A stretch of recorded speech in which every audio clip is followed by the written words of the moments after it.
Bien, entramos hoy en el siguiente tema de Apocalipsis. Habíamos dicho que Jesús y la Iglesia son los protagonistas, ¿verdad?, del libro del Apocalipsis. Lo creemos así, ¿no? Ahora también, aparte de protagonistas, hay antagonistas. Es el malo de la película, ¿verdad? Son aquellos personajes que causan todo lo contrario del protagonista o los protagonistas. En este caso, lo que van a causar es destrucción, terror y un montón de males más. ¿De qué estamos hablando? Estamos hablando del anticristo, por supuesto. Podríamos ampliarlo al falso profeta, podríamos incluso ampliarlo un poco más a la gran ramera, a la Babilonia la grande, a ese misterio, ¿verdad?, que está en los capítulos 17 y 18. En estas semanas, hemos estado, yo creo que todos lo hemos visto, asistiendo al espectáculo del volcán, ¿verdad? Está el volcán en todas las noticias. No hay solo un volcán, hay bastantes volcanes en erupción, pero uno sobre todo es el que ha llamado más la atención, ¿verdad? Quizá porque lo tengamos más cerca. Si recordáis, no sé si lo llegamos a mencionar, pero si recordáis, todo esto comenzó con un enjambre de temblores, de sismos, ¿no?, ahí en la zona, que estaban dando señal o señales de que algo estaba pasando por debajo. Y esto había alertado no solo a los científicos, a los sismógrafos también, sino pues a la gente de la isla, por supuesto, a los habitantes de ahí, también a la prensa, en fin, a toda la gente que estaba un poco como alertada de esto. Cito esto porque las cosas que pasan, las cosas anunciadas, especialmente cuando hablamos del tiempo del fin, comienzan de una forma similar, es decir, con señales.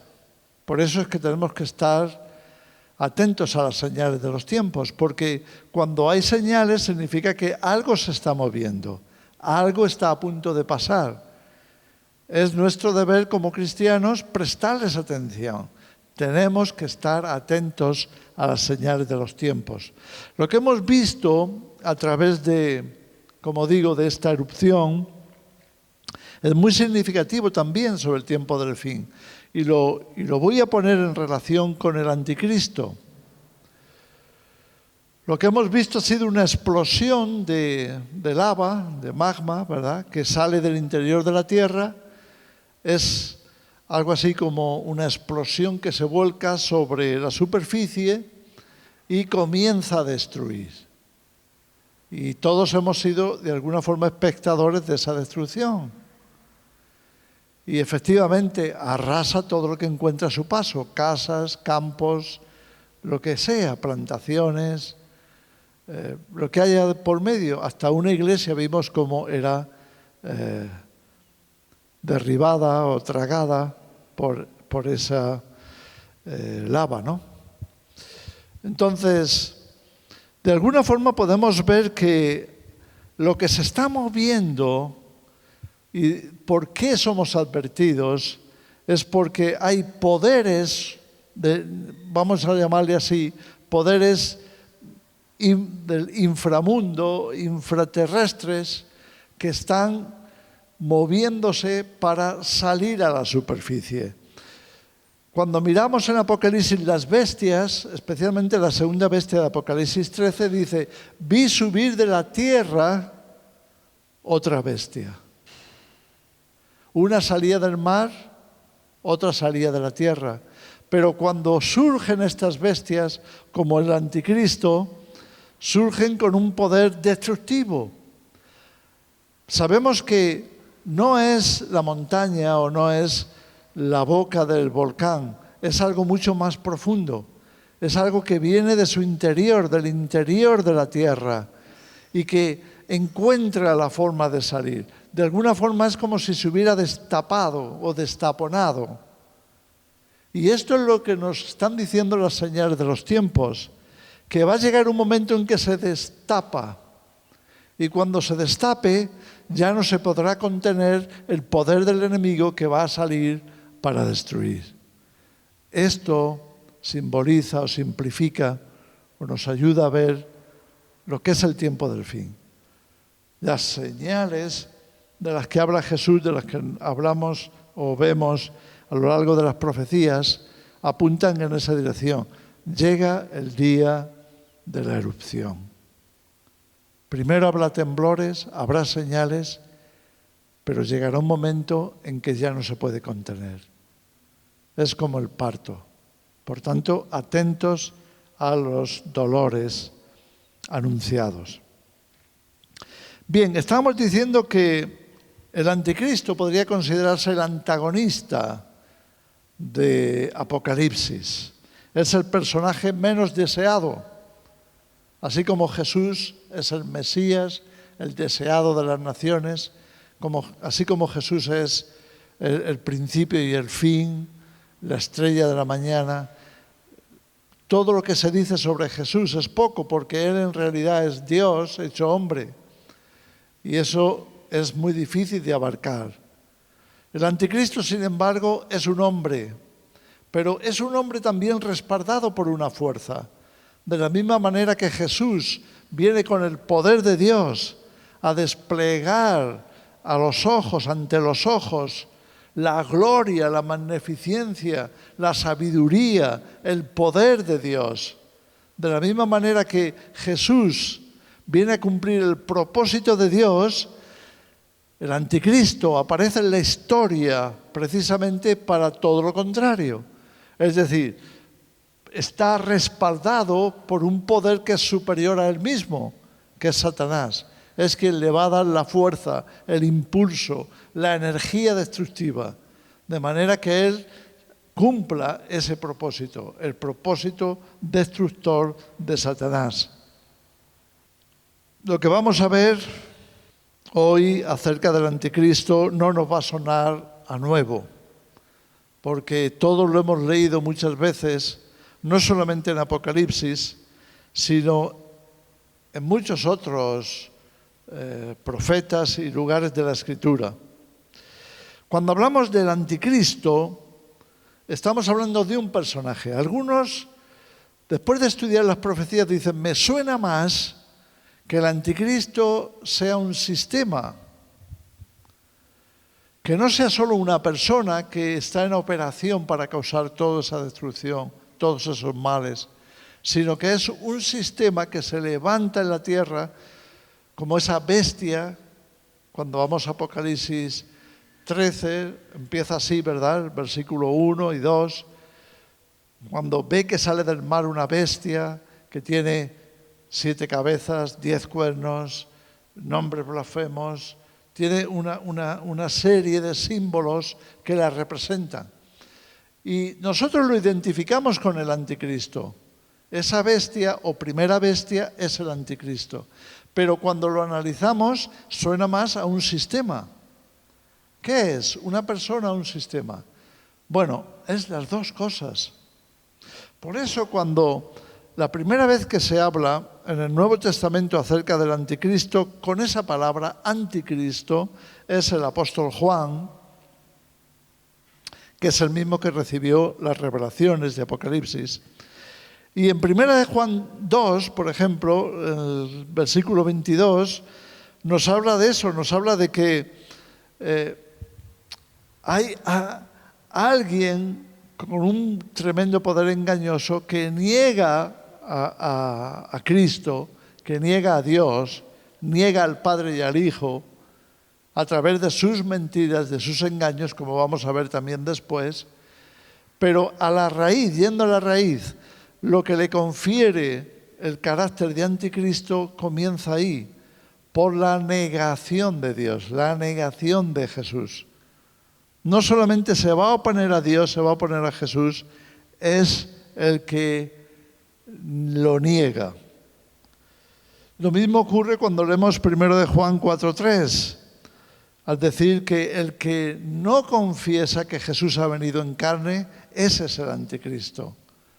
Es decir, el carácter, el espíritu del anticristo está estrechamente ligado a no reconocer a Jesús, a no reconocer a Dios, no reconocer la obra de Dios, no reconocer el poder de Dios, no reconocer la palabra de Dios, la sabiduría de Dios, la existencia de Dios. Por eso, el anticristo lleva ya, o el espíritu del anticristo, lleva ya mucho tiempo en operación en el mundo. Lo hemos visto en los últimos, quizá 2 siglos. Todo aquello que ha salido a la superficie, todo aquello que ya de alguna forma se ha manifestado en la humanidad, como por ejemplo la teoría de la evolución, ya eso era un ataque directo contra la existencia de Dios. No, Dios no es el creador, no venimos de Dios, preferimos creer que venimos del mono. Eso es anticristo. Y toda la serie además de filosofías, enseñanzas, incluso dentro de la ciencia o de la falsa ciencia podríamos considerar. No que toda la ciencia sea falsa, hay ciencia verdadera, por supuesto, pero también hay falsa ciencia. ¿Cuál es la falsa ciencia? Aquella basada en el engaño. Todo lo que está basado en el engaño también tiene un origen satánico y por tanto también va a representar al anticristo. Todo aquello que ha sido difundido, transmitido para adoctrinar las mentes, para llegar a los niños y pervertir su pensamiento, para desviarles la atención de Dios, para que no le busquen, para que Dios desaparezca de sus vidas. Entonces vemos que hay muchas señales de que el espíritu del anticristo ya está en operación por mucho tiempo. Pero también 1 de Juan, capítulo 2, versículo 16, nos habla de anticristos. Entonces, ahí vemos que si es verdad, como lo es, que hay un anticristo final, también podemos decir que en la historia ha habido muchos anticristos. De la misma forma que también cuando leemos las profecías mesiánicas, podríamos señalar facetas, señales, figuras, lo llamamos a veces, personajes que son proféticos acerca del Mesías. ¿Por qué? Porque de alguna forma exhiben alguna característica del Mesías. Y eso lo hemos visto, es decir, está en la palabra. Y acudimos ahí para conocer un poquito más en profundidad las profecías mesiánicas. Pues de la misma forma, también el anticristo lo podemos ver en las Escrituras de esta manera, con sus personajes precursores, llamémosle así, personajes históricos que han representado alguna faceta del futuro anticristo final. El anticristo con mayúsculas es ese, es el anticristo que vemos en Apocalipsis. Pero antes ha habido muchos otros. Vamos a ver los antecedentes bíblicos del anticristo. El primero, por antigüedad en la Biblia, que lo vemos en Génesis, capítulo 10, es un personaje muy interesante, descendiente de Noé, que se llamaba Nimrod. ¿Qué se dice de Nimrod? Se dice que era un cazador valiente, se dice que edificó una ciudad, y no solo una ciudad, sino varias ciudades. Se dice que comenzó su reinado, su influencia en la humanidad incipiente de aquel tiempo, con Babel. Es decir, podemos identificar a Nimrod con la edificación de la Torre de Babel, que no fue solo, como sabemos, una torre, sino también una ciudad. Si hay un personaje en la Biblia que podemos identificar como el constructor de ciudades, ese era Nimrod. Y ciudades grandes. Él tenía una gran aspiración. Lo encontramos ahí en Génesis 10, versículos 8 al 12. ¿De qué nos habla Nimrod como personaje? Nos habla por supuesto, de un poderoso constructor de ciudades, pero además en un momento histórico en el que la humanidad está unida. Hay una sola humanidad. Así que lo podemos identificar con la globalización, con un mundo unido, con un solo mundo, un solo gobierno, un solo reino. Esto es lo mismo que el anticristo va a perseguir. Él va a querer ser ese poderoso que controla las ciudades y que además mantiene a la humanidad ligada, unida en un solo gobierno, el gobierno mundial del anticristo. Después tenemos a otro personaje también muy interesante, que es el faraón.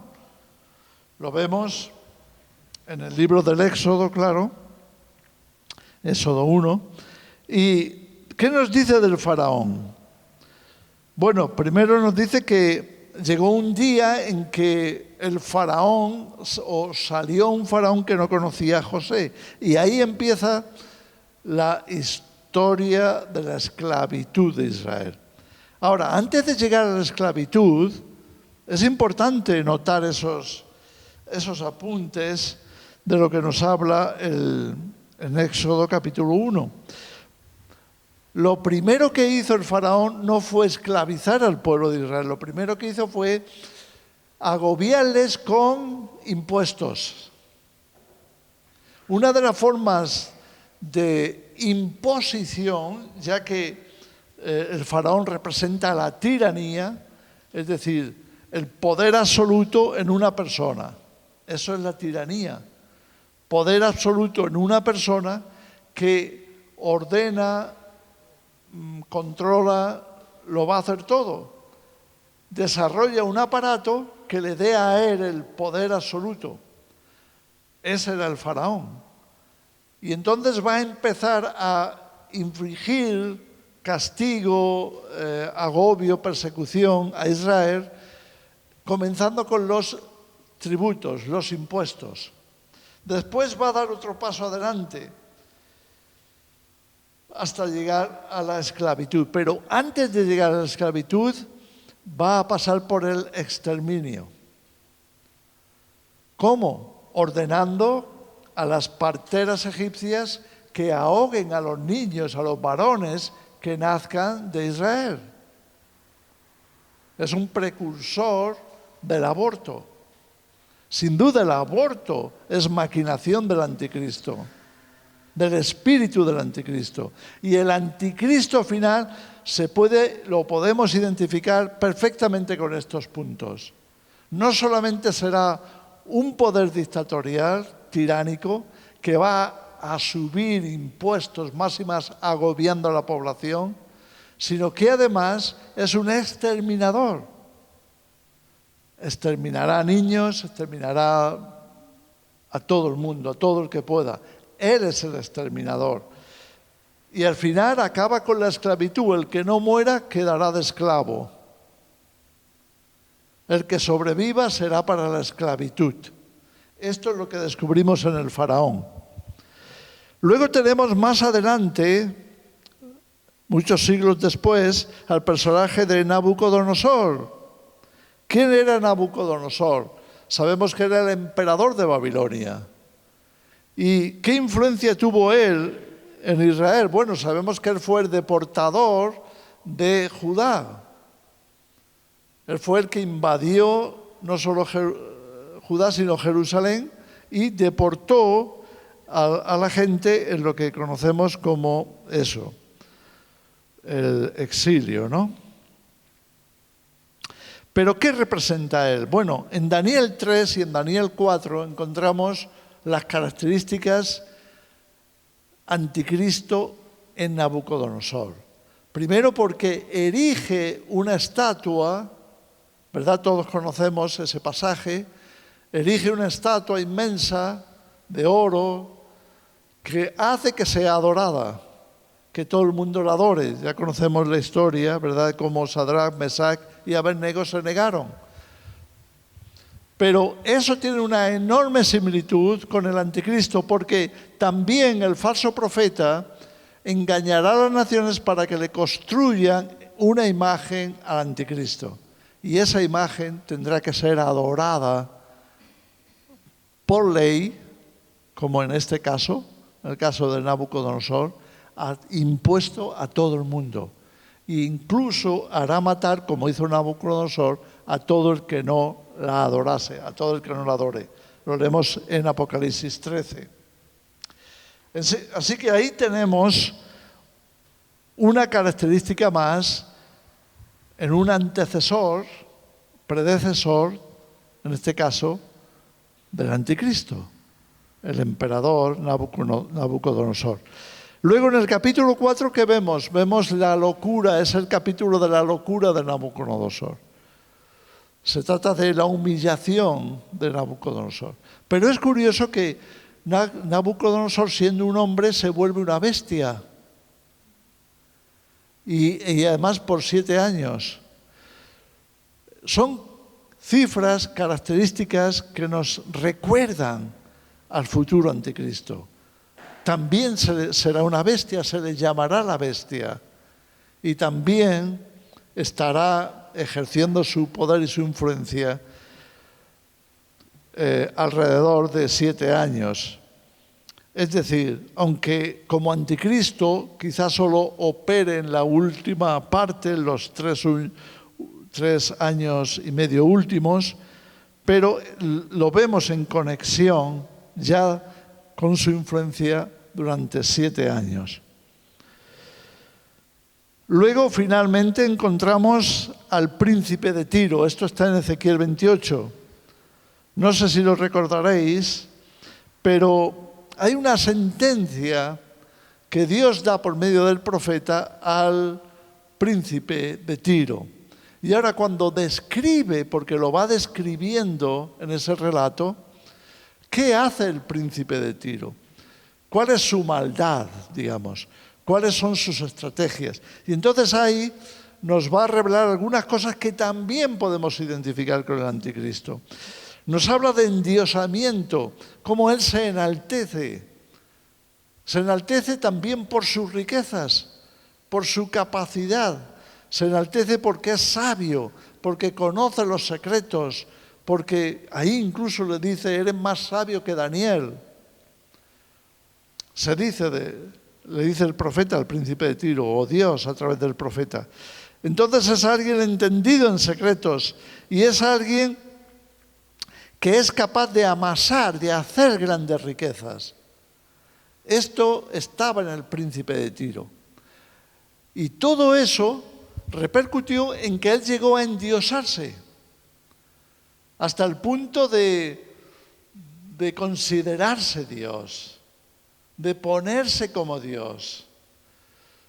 Si volvemos atrás al capítulo 4 de Daniel, cuando nos habla de la locura de Nabucodonosor, una de las cosas que Dios dice de por qué es reducido a una bestia es porque, siendo hombre, puso en él el corazón de Dios, se ensoberbeció, se enalteció hasta considerarse una divinidad. Esto también será una característica del anticristo. Así que vemos que las profecías muchas veces actúan de forma progresiva.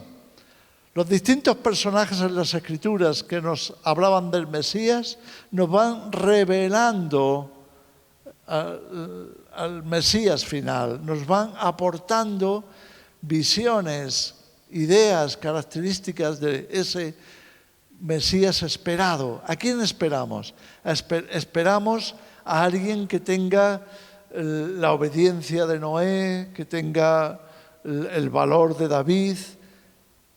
Podíamos ir enumerando, ¿verdad? Que tenga la integridad de José, que tenga, no sé, hay muchos personajes en la Escritura, incluso algunos tenían el mismo nombre, como Josué, Josías. Todos estos personajes, algunos guerreros, otros reyes, también eran mensajes proféticos, personajes que anunciaban al Mesías. Bueno, pues de la misma forma vemos que hay una progresión de la profecía acerca del anticristo, como hemos visto en estos personajes.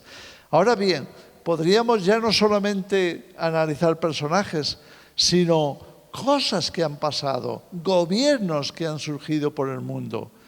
Y sin duda cada uno de esos gobiernos nos vienen a hablar del gobierno mundial del anticristo, como ya vimos en el tema anterior. Vemos, por tanto, que tenemos que estar atentos a las páginas de la Escritura, porque allí se nos revelan estas facetas que progresan hasta manifestar el personaje último, el personaje final profetizado. En Daniel capítulo 7, vamos a ir a Daniel 7 y Daniel 8, vamos a ver entonces características del anticristo. ¿Qué cabe esperar en el anticristo? ¿Qué va a hacer él? Y vemos cómo en el capítulo 7, en el versículo 21, nos dice que él persigue y vence a los santos. Entonces estamos hablando de que hay una faceta del anticristo que destaca y es su aversión a Dios, su aversión a Cristo, su aversión al cristianismo, su aversión a la iglesia. Por tanto, somos punto de mira, o estamos en el punto de mira, somos blanco para el ataque del anticristo. La iglesia y los cristianos seremos perseguidos por él. Persecución.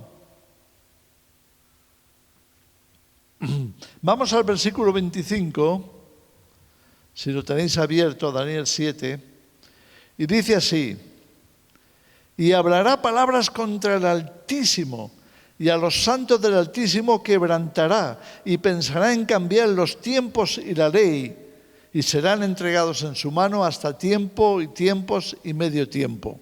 ¿De qué nos está hablando ahí? Bueno, nos está hablando de el programa, la acción del anticristo que ataca a la iglesia, pero como blasfemo, es decir, no necesariamente tiene que ser un ataque violento físico, puede ser perfectamente un ataque doctrinal, un ataque verbal. Si algo va a hacer el anticristo, como ya veremos ahora después, será un ataque continuo a quién es Dios, cómo es Dios, cómo es la iglesia, qué es la iglesia. Todo lo que tenga que ver con la palabra de Dios, qué es la Biblia, qué dice la Biblia, y todo eso lo va a tratar de enmarañar, de ensuciar, de negar por medio de blasfemias. Esa es característica del anticristo. También en el mismo versículo hemos visto como otra de sus características es el querer buscar un cambio de leyes. Las leyes tienen que acomodarlas, él las quiere acomodar a su propósito, a su proyecto. Y vemos que en efecto él tiene éxito, llega a tener éxito. En Daniel capítulo 8, vamos a ir también, lo abrimos y vamos a sus páginas, a su página. En el versículo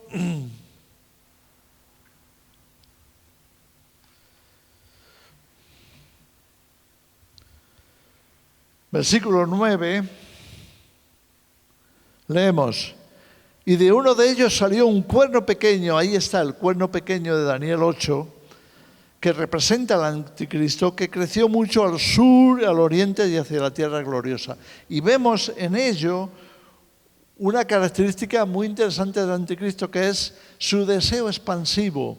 Él quiere dominar la tierra, él quiere extenderse por el mundo entero. Y entonces tiene un programa de expansión. Podemos esperar que el anticristo sea alguien que está conquistando áreas de la sociedad, conquistando países, conquistando todos los estratos posibles de la sociedad. Se expande. Por supuesto que estará haciendo guerras, como leemos en el versículo 10. Se engrandeció hasta el ejército del cielo, y parte del ejército de las estrellas echó por tierra y las pisoteó. Se engrandeció contra el príncipe de los ejércitos, y por él fue quitado el continuo sacrificio y echado por tierra el santuario.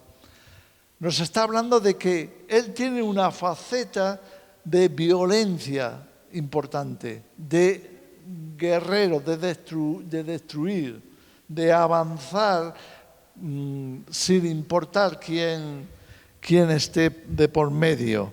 Él va a conquistar, va a avanzar. En el versículo 11 acabamos de leer, ¿no? El continuo sacrificio. Ya no solamente avanza hacia las conquistas que él desea para tener el mundo en sus manos, él también avanza hacia la destrucción de los símbolos de la fe. En los días de Daniel, el continuo sacrificio era algo así como el símbolo de la fe judía, el símbolo era el ritual por excelencia, el sacrificio que se hacía de continuo cada día en el templo. Estaba ordenado así por Dios, que cada día tenía que haber sacrificio en el templo, ya que el templo representaba a la iglesia, representaba al cuerpo de Cristo. Recordamos cómo Jesús dijo: destruir este templo y yo lo reedificaré, lo levantaré en 3 días. Se refería a su propio cuerpo. Pero nosotros también estamos llamados a ser el cuerpo de Cristo. Somos miembros de Cristo.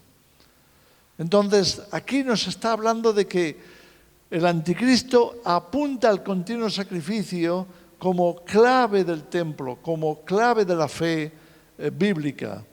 ¿Por qué?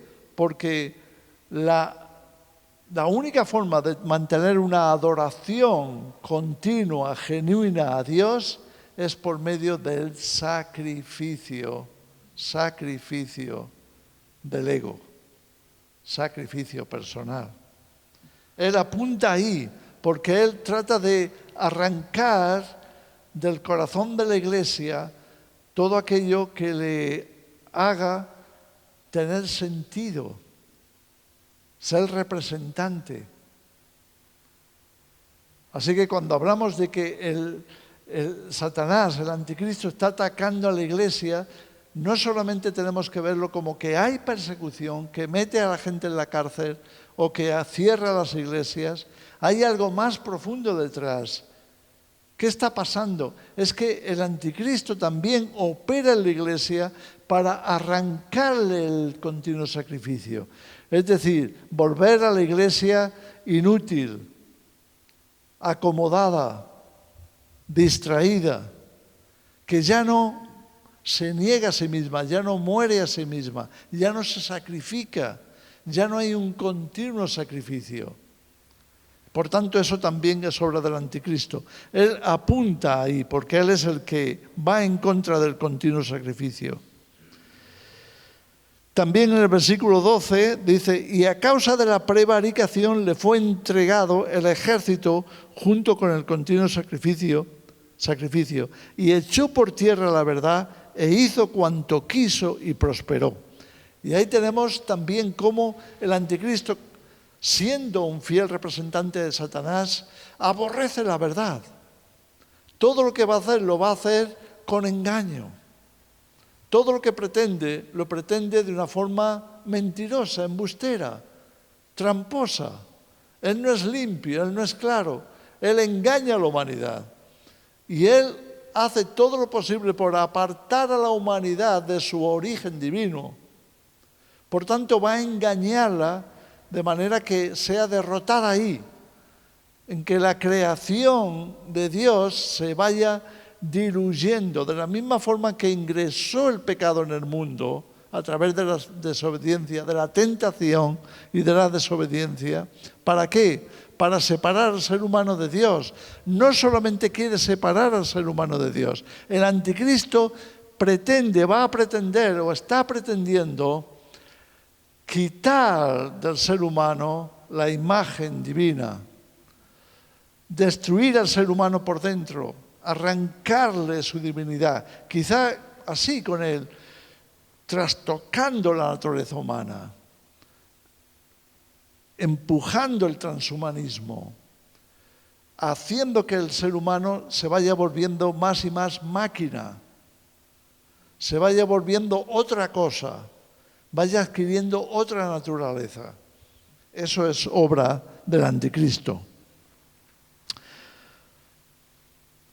Echó por tierra la verdad e hizo cuanto quiso y prosperó.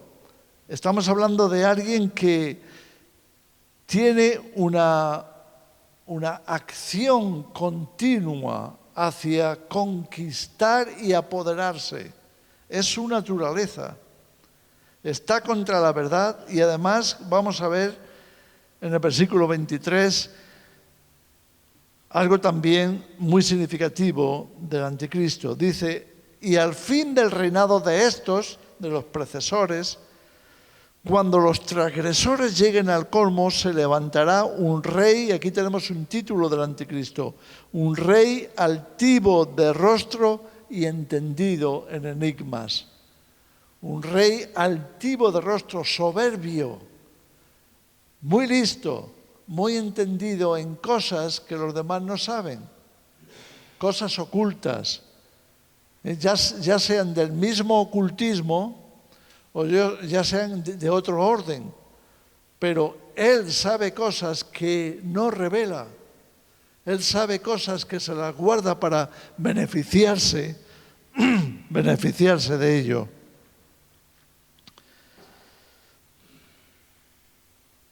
Bien, y en el versículo siguiente, el versículo 24, nos dice, su poder se fortalecerá, mas no con fuerza propia, y causará grandes ruinas, y prosperará, y hará arbitrariamente, y destruirá a los fuertes y al pueblo de los santos.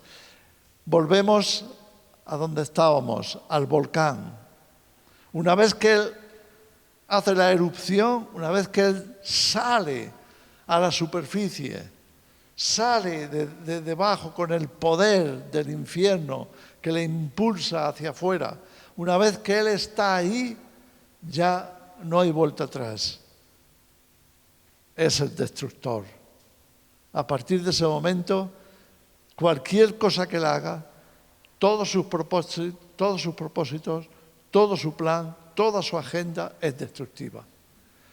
Por supuesto, lo presentará de otra forma, porque él quiere, como engañador, él quiere ser visto como Dios, como el benefactor. Él quiere ser visto como el que trae la solución, el Mesías. Pero nosotros sabemos que es un falso Dios, un falso Mesías, y que todo lo que hace es de manera engañosa, porque en realidad lo que él busca no es eso. Lo que él busca es destructivo. Es control, dominio, poder, para él y solo él ser exaltado por encima de todos. Él finalmente se sentará en el templo de Dios como Dios. Vamos, si os parece, para terminar con las referencias, después que hemos visto todas estas cosas, de su violencia, de su altivez, de su poder engañador y blasfemo, vamos a 2 de Tesalonicenses, capítulo 2. Ahí Pablo nos va a revelar que el anticristo no es solamente un sistema, es una persona. Y no solamente es una persona, sino que tiene tremendas aspiraciones. Esas aspiraciones que ya hemos leído en el profeta Daniel serán lo peor que haya vivido la humanidad, la peor época de toda la historia, en los años, cortos años del reinado del Anticristo, los identifica la Escritura como los años de la gran tribulación. Leemos esas Escrituras. Dice así el versículo 3: nadie os engañe en ninguna manera, porque no vendrá, se refiere a Jesús, sin que antes venga la apostasía y se manifieste el hombre de pecado, el hijo de perdición. Te das cuenta que no es solamente un sistema, es un hombre, el hombre de pecado, el hijo de perdición. Y ahora señala, el cual se opone y se levanta contra todo lo que se llama Dios o es objeto de culto, tanto que se sienta en el templo de Dios como Dios, haciéndose pasar por Dios. Ahí vemos resumido la cumbre de su carrera. ¿A dónde quiere llegar él? Él quiere llegar a ser adorado como Dios, reconocido como Dios. Así que todo lo que leemos de él en Apocalipsis 13, va en esa misma dirección. Todo lo que él hace hasta llegar a la marca de la bestia, hasta el 666, hasta ese momento en el que nadie pueda moverse, no puedan comprar, vender, no puedan hacer nada sin llevar su sello de propiedad, porque él quiere sentirse el dueño y Señor, Dios sobre todos. Esa es la cumbre, decimos, el objetivo final del Anticristo. Después, unos pocos versículos más adelante, dice allí en el 8 y el 9, y entonces se manifestará aquel inicuo a quien el Señor matará con el espíritu de su boca y destruirá con el resplandor de su venida. Inicuo cuyo advenimiento es por obra de Satanás, con gran poder y señales y prodigios mentirosos. Y empieza el versículo 10. Y con todo engaño de iniquidad, de maldad, para los que se pierden, por cuanto no recibieron el amor de la verdad para ser salvos. Así que podemos concluir el estudio del Anticristo diciendo que el Anticristo va a ser una herramienta también para probar a los moradores de la tierra. Va a ser una herramienta porque todos vamos a tener que decidir. ¿Vamos a decidir por Cristo o vamos a decidir por el Anticristo? Vamos a verlo eso ahora que vamos a terminar con una referencia relacionada con el 666. Vamos a ir a Levítico de nuevo. Levítico capítulo 26. Bien, ahí en el capítulo 26 vamos a ver dos seises más. El versículo 6, Levítico 26, 6 y Levítico 26, 16. Ahí seguimos prestando atención a los versículos relacionados con los tres seises. ¿Estáis ahí? Levítico 26, 26, 6 y 16. Bien, ¿por qué los dos versículos? Porque el versículo 6 nos habla de la bendición de todos aquellos que escojan a Cristo. Porque vamos a vivir un tiempo de prueba extrema. El tiempo del Anticristo, la gran tribulación, va a ser el tiempo final de prueba para la humanidad. Van a tener que escoger, o vamos a tener que escoger, Jesús o Satanás, o el Anticristo, el Mesías o el antimesías. Si escogemos bien, entonces Dios quiere que estemos enfocados en las promesas. Atravesaremos ese tiempo con éxito, manteniéndonos firmes e íntegros si nuestros ojos están puestos en las promesas. Esto es para el tiempo del fin. Mantén tus ojos en las promesas de Dios. Dice así el versículo 6, y yo daré paz en la tierra y dormiréis, y no habrá quien os espante, y haré quitar de vuestra tierra las malas bestias, y la espada no pasará por vuestro país. Esta promesa es todo lo contrario de lo que está ocurriendo en el tiempo del anticristo. No habrá paz, no se podrá dormir, habrá temores, terrores por todas partes. La tierra estará llena de bestias, empezando por la bestia grande, el anticristo. Y habrá muerte y destrucción por todas partes. Pero ¿cuál es la promesa? Que eso se acaba. La promesa es que Jesús viene. La promesa es que hay que resistir hasta el fin, porque el que persevere hasta el fin, ese será salvo. Amén. Y luego saltamos al versículo 16. ¿Qué pasa si escogemos al anticristo? ¿Qué pasa si nos ponemos la marca de la bestia? ¿Qué pasa si por librarnos de lo que está ocurriendo y sobrevivir, o por lo menos nuestra carne, aceptamos la marca de la bestia? ¿Qué dice ahí? Yo también haré con vosotros esto. Enviaré sobre vosotros terror, extenuación y calentura que consuman los ojos y atormenten el alma. Y sembraréis en vano vuestra semilla, porque vuestros enemigos la comerán. Y ahí empieza una serie de maldiciones que se corresponden con lo que leíamos en Apocalipsis capítulo 14, cuando el tercer ángel, anuncia que nadie se ponga la marca de la bestia.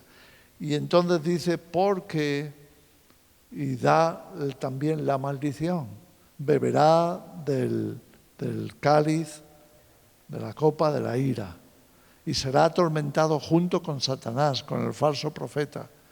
O sea, todas esas maldiciones corresponden a la elección errónea. Por tanto, cuando esté el 666 en operación, estando el 666 en operación, estamos siendo puestos a prueba. Vamos a aguantar, resistir y triunfar, vencer, si mantenemos los ojos en las promesas de Dios, porque Jesús viene, o vamos a dejarnos arrastrar hacia la perdición total. Ya sabemos lo que vamos a escoger, amén. ¿Podemos hacer una oración? Padre, te damos las gracias por tu palabra, por todas estas cosas reveladas, que ya sabemos que ya estaban escritas desde hace milenios. Te pedimos, Señor, que nos ayudes a guardarlas en nuestro corazón, que en este tiempo de prueba en el que entramos, con todo lo que va a suceder, todo lo que está aconteciendo y lo que aún tiene que pasar, podamos estar firmes en ti. Sabemos estas cosas, estamos atentos a las señales, por tanto no seremos sorprendidos. El enemigo no va a poder tomarnos por sorpresa. Ayúdanos, Señor, a estar preparados, a estar bien equipados en el Espíritu para poder llegar hasta el final, porque sabemos que seremos salvos con la venida de nuestro Señor Jesucristo. En el nombre de Jesús, amén.